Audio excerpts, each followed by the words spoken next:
Seorang pegawai Komisi Penyiaran Indonesia mengaku menerima pelecehan seksual dan perundungan oleh sesama rekan sekantor. Polisi memanggil 5 terduga pelaku perundungan dan pelecehan seksual tersebut.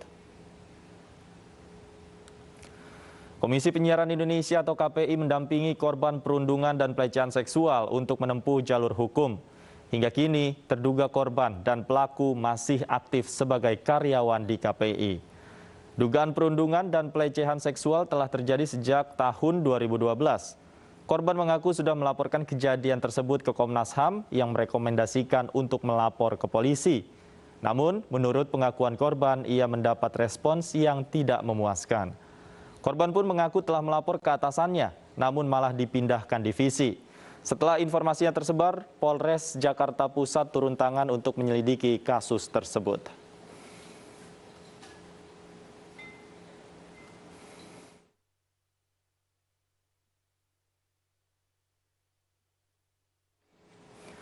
Pemirsa, lantas langkah apa saja yang akan diambil oleh Komisi Penyiaran Indonesia terkait dugaan pelecehan yang terjadi kepada salah satu pegawainya? Kita sudah terhubung dengan Komisioner KPI Pusat Nuning Rodiah.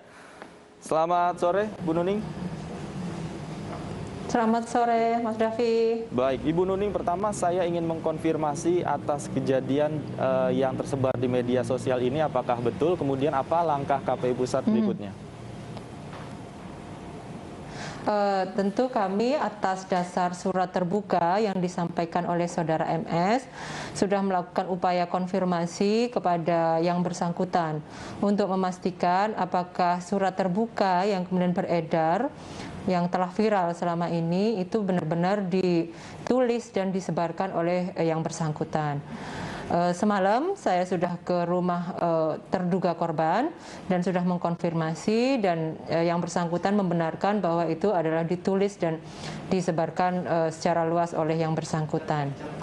Nah, atas surat terbuka yang disampaikan oleh Saudara MS ini, kami dari Komisi Penyiaran Indonesia tentu sangat menyesalkan adanya dugaan kekerasan seksual dan juga perundungan terhadap karyawan kami.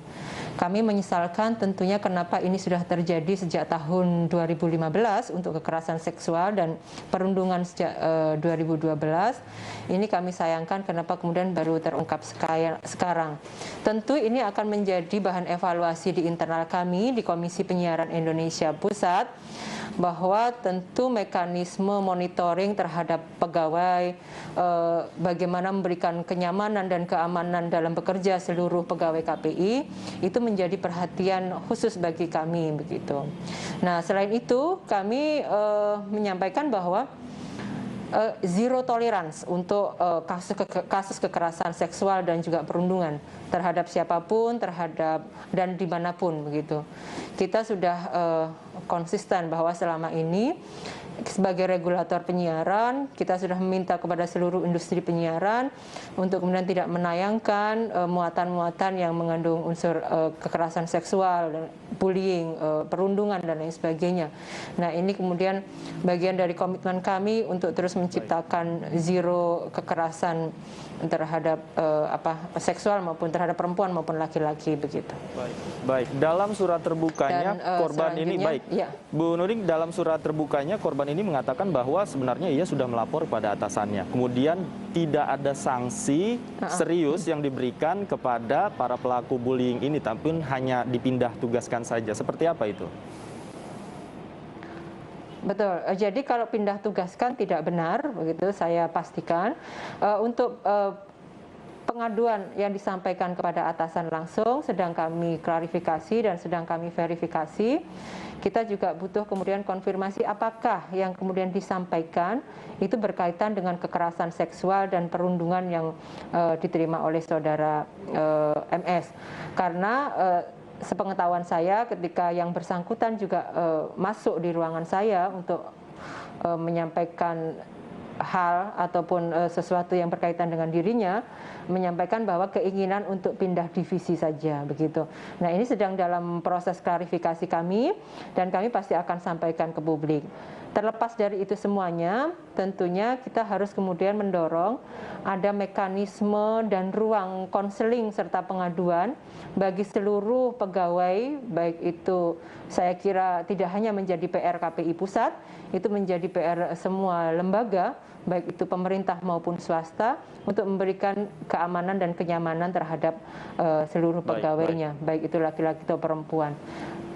Baik Bu Nuning, kemudian ini kan sudah mendapat perhatian dari polisi, kemudian akan diselidiki oleh aparat penegak hukum. Jika memang nantinya proses ini berlanjut, kemudian sanksi apa yang mungkin akan diberikan oleh KPI terhadap para pelaku bullying ini, Bu? Ya, jadi perlu saya sampaikan juga komitmen KPI adalah memastikan terduga korban itu juga mendapatkan pendampingan hukum maupun pendampingan dalam konteks psikologi, begitu ya. Nah, untuk pendampingan hukum perlu saya sampaikan tidak hanya kemudian ini dalam proses diselidiki oleh Polres. Semalam saya bersama korban sudah menemani dan mendampingi korban untuk melaporkan ke Polres Metro Jakarta Pusat begitu. Dan laporannya sudah diterima, sudah ada tanda bukti penerimaan laporan dan sudah diperiksa juga oleh pihak kepolisian. Artinya kami berharap proses ini terus berjalan sesuai dengan ketentuan yang ada. Kami pun berharap ini cepat ditemukan titik terang, karena dengan adanya titik terang yang dilakukan oleh pihak yang berwajib tentunya sangat membantu kami untuk merumuskan kebijakan dan kemudian sikap KPI atas terduga pelaku kekerasan seksual dan perundungan, seperti itu. Kepada para pelakunya sanksinya Bu akan seperti apa nanti jika terbukti bersalah? Tentu kita akan menggunakan mekanisme kepegawaian yang ada di Komisi Penyiaran Indonesia Pusat. Dan jika itu terbukti, maka kami tentu tidak segan untuk mengambil tindakan tegas terhadap para pelaku kekerasan seksual. Baik, terima kasih Ibu Nuning Rodia sudah bergabung bersama kami di iNews Sore. Selamat sore.